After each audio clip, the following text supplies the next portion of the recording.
You've put a lot of effort into saving money, and now you want to increase it. But you're left with only one major question. Should you use it to purchase a rental property or invest it in the stock market?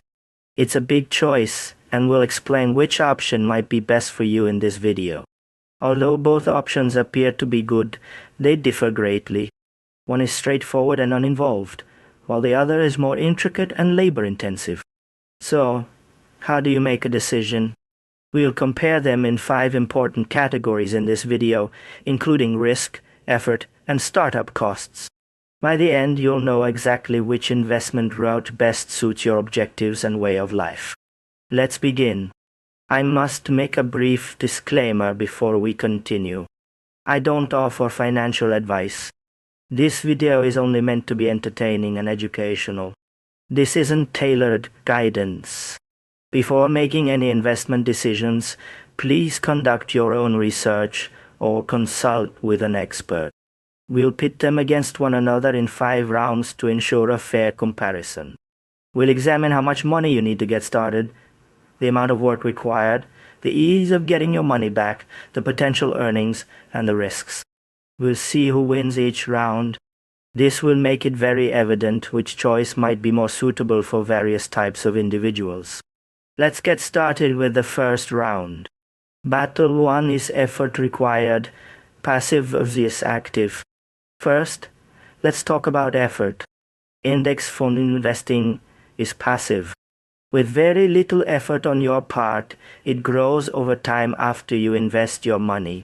There is activity in real estate. You have to manage the property, take care of repairs, and interact with tenants. It's similar to having a part-time job.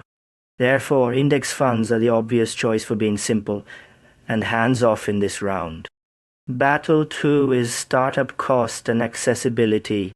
Let's now discuss the funds required to get started. You can start investing with index funds with very little money, sometimes even less than $100.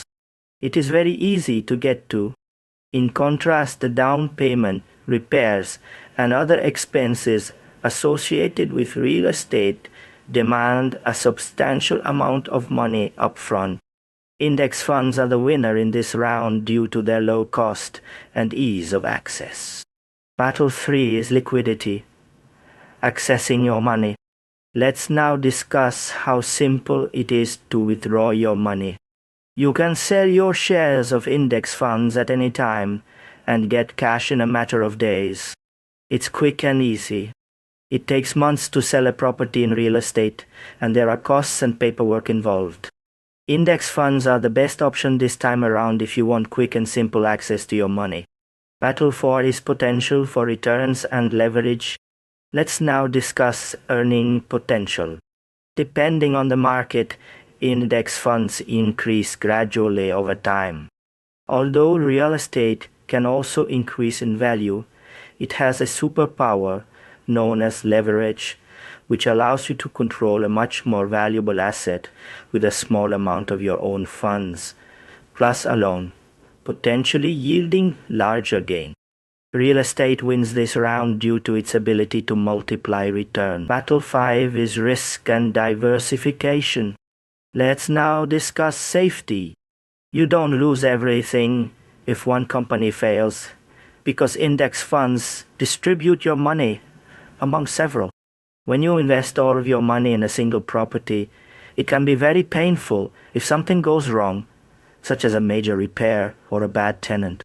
Index funds prevail in the end because they are safer due to diversification. Which is superior then? In actuality, it is up to you. Select index funds if you're looking for something simple, inexpensive, and hands-off. Think about real estate if you want to use leverage, don't mind working hard, and have more money to start. You can even do both. The option that best suits your objectives and way of life is the best one. Which do you like better then? Which do you prefer? Team real estate or team index fund? Tell me in the comments section below. Give this video a thumbs up if it was helpful, and subscribe to Monetive for more easy to follow money management tips. Thank you for viewing.